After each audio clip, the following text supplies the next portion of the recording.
As we prepare ourselves to go back home and face the week ahead,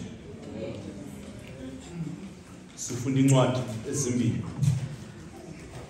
Ndumiso 139, Psalm 139. Haya, verse 5.